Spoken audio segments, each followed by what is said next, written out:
नमस्कार. आज मी तुम्हाला सांगणार आहे, की प्रेग्नन्सीमध्ये माझं हिमोग्लोबिन वाढवण्यासाठी मी कोणता घरगुती लाडू खायचे. प्रेग्नन्सीमध्ये कितीही वेळेवर आयरनच्या गोळ्या घेतल्या तरी हिमोग्लोबिन कमी होतंच. म्हणून मी हे ड्रायफ्रूटचे लाडू दररोज 1-2 खायचे. याचा मला खूप फायदा झाला आहे. तर यासाठी आपल्याला लागणार आहे आपल्याच घरातलं सगळं सामान. काजू, बदाम, मनुका, खजूर, फुटाणे, शेंगदाणे, तीळ, अक्रोड, पंपकिन सीड्स, मखाना, गूळ आणि तूप. या प्रत्येक गोष्टीचे फायदेही मी तुम्हाला सांगणार आहे.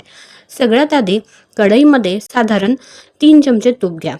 आता एक करून सगळे इन्ग्रेडियंट्स त्यामध्ये टाकायचे. सर्वात पहिले काजू, मग बदाम, मनुका, शेंगदाणे, फुटाणे, अक्रोड, तीळ जेवढं पण आपल्याकडे साहित्य आहे हे सगळं मंद आचेवर भाजून घ्यायचं. तोपर्यंत आई हे सगळं भाजून घेत होती, तोपर्यंत मी खजुराच्या बिया काढत होते.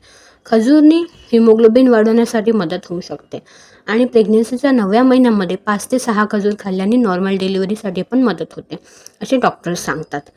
शेंगदाणे, फुटाणे आणि गूळ हे खूप पौष्टिक आहे. यामधून आपल्याला प्रोटीन आणि आयरन आणि ऊर्जा भेटते. अक्रोड हे बाळाच्या ब्रेन डेव्हलपमेंटसाठी उपयोगात येते. तीळ आणि पंपकिन सीड्समध्ये आयरन, मॅग्नेशियम आणि इतर महत्त्वाचे मिनरल्स असतात. मखाना आणि तीळमुळे कॅल्शियम भेटते.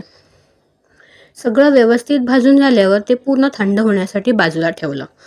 थंड झाल्यावर त्यामध्ये गुळाची पावडर घालायची आहे आणि मिक्सरमधून काढायचं आहे ते आपल्याला. आता ते थंड होतपर्यंत मी माझं दूध पिऊन घेतलं. माझ्या डॉक्टरांनी मला रोज साधारण अर्धा लिटर दूध पिण्याचं सजेशन दिलं होतं, जेणेकरून कॅल्शियम आणि प्रोटीनची गरज पूर्ण होईल. आता तयार झालेल्या मिश्रणाचे आई आणि मी मिळून छान लाडू वळले. खरंच हे लाडू खूपच टेस्टी झाले होते. या एका लाडूमधून iron, calcium, protein, healthy fats हे सगळं आपल्याला भेटणार आहे. त्यामुळे हे लाडू दररोज एक किंवा 2 खायचं. हे लाडू फक्त प्रेग्नन्सीमध्ये नाही तर लहान मुलं, मोठी माणसं ज्यांना पण हेल्दी स्नॅक हवा आहे ना, ते सुद्धा खाऊ शकतात.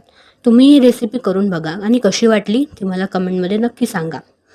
आणि व्हिडिओ आवडला असेल तर लाईक करा, शेअर करा आणि अशाच प्रेग्नन्सी टिप्स आणि हेल्दी रेसिपीसाठी चॅनलला सबस्क्राईब करायला विसरू नका. पुन्हा भेटूया पुढच्या व्हिडिओमध्ये. बाय.